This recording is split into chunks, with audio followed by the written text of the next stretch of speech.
situation de Gaza. Gaza, c'est une bande côtière de 365 km² qui abrite 2 400 000 personnes, dont une très grande partie, 70%, sont des réfugiés et dont la moitié au moins, ce sont des enfants. Depuis 2006, la bande de Gaza est sous un blocus israélien à la suite de l'élection du Hamas aux affaires à Gaza. Et les conditions de vie sont extrêmement difficiles dans la bande de Gaza depuis cette période-là. Énormément d'ONG humanitaires, Médecins du Monde, l'OMS, plein d'organisations médicales aussi, sont présentes. Et également l'UNRWA, c'est l'organisme des Nations Unies pour les réfugiés de Palestine. Après le 7 octobre et l'attaque du Hamas contre Israël, attaque qui est un crime de guerre, nous sommes très fermes pour dénoncer ce crime de guerre. Les représailles israéliennes sont énormes, elles sont complètement disproportionnées. Et depuis le 9 octobre, le blocus est absolument total. C'est-à-dire que plus rien n'entre dans la bande de Gaza, plus de médicaments, plus d'eau, plus de fuel, etc. Dans le même temps, les bombardements se sont intensifiés. Et puis, les autorités israéliennes, l'armée israélienne a demandé à la population du nord de Gaza d'évacuer au sud parce qu'elle se préparait à une intervention terrestre au nord. Effectivement, 1 400 000 personnes à peu près se sont déplacées du nord au sud de Gaza, c'est-à-dire sur 80 km, pas plus. Et tous ces gens-là se sont entassés dans le sud déjà surpeuplé. Théoriquement, c'était pour les protéger. Descendez au sud, il ne vous arrivera rien. Bah oui, sauf que les bombardements au sud n'ont pas arrêté non plus. Et qu'on est là dans le cadre d'une population captive qui n'a absolument aucun endroit où se réfugier, où fuir. Et ça, c'est un crime de guerre.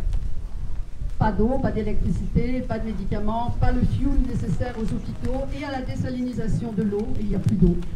Donc ce sont des crimes de guerre. Gaza aujourd'hui est un champ de ruines. 50% des habitations sont abîmées ou détruites.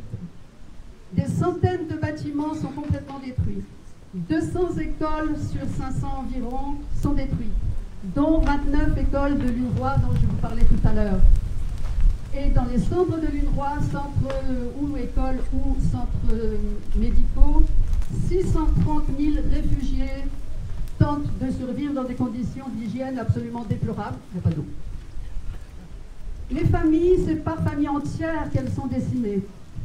On compte au moins 7 300 morts, dont à peu près 3 000 enfants, 22 journalistes, 53 personnels de l'UNRWA, 100 personnels de santé, 18 000 blessés au moins et 1 500 disparus au moins, plus 50 otages. Crime de guerre encore. Les hôpitaux. Sur les 35 hôpitaux de la bande de Gaza, 23 sont tout à fait hors de fonctionnement. 64% des centres de santé également sont hors de fonctionnement. Les ambulances sont bloquées, à la fois parce que les routes sont bombardées, à la fois parce qu'il n'y a plus de fuel et à la fois maintenant parce que le numéro de téléphone, le 101, qui permet d'appeler les secours d'urgence, ne fonctionne plus. Dans les hôpitaux qui servent de refuge à énormément de gens, il y a des malades ordinaires, si je puis dire. Et ces malades meurent par dizaines, faute de soins, faute de traitements, faute de médicaments. Les nouveau-nés dans les couveuses, pas d'électricité. Les gens qui ont besoin de dialyse, pas d'électricité. Les épidémies commencent.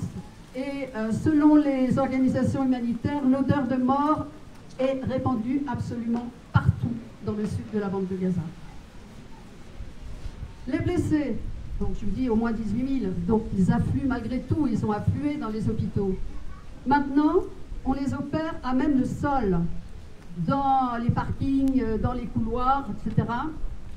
Il n'y a pas d'anesthésique, il n'y a pas d'antidouleur, et comme il n'y a pas d'électricité, les chirurgiens utilisent les lumières de leur portable pour pouvoir opérer les blessés. Ça, c'était déjà absolument épouvantable.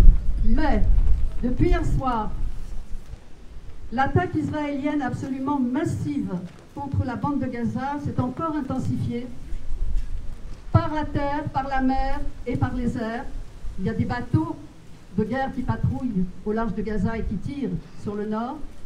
De l'autre côté de la barrière qui sépare Gaza d'Israël, il y a des chars qui sont massés et qui tirent. Et évidemment, les bombardiers n'arrêtent pas de balancer leurs bombes sur la population de Gaza. Et puis, encore pire peut-être, si l'on peut dire, toutes les communications ont été coupées hier soir. À Gaza, on n'a plus de téléphone, on n'a plus d'internet, on n'a plus de radio, on n'a plus absolument rien pour communiquer avec le reste du monde, sauf dans certains cas extrêmement rares, des communications satellites. Gaza est coupé du monde. Les ONG médicales, humanitaires, etc. sont complètement consternées, elles ont toutes perdu le contact avec leurs équipes sur place, elles sont évidemment extrêmement inquiètes. Pour Human Rights Watch, qui est une grande ONG internationale, cette coupure du monde de Gaza va permettre un massacre à grande échelle et à huis clos.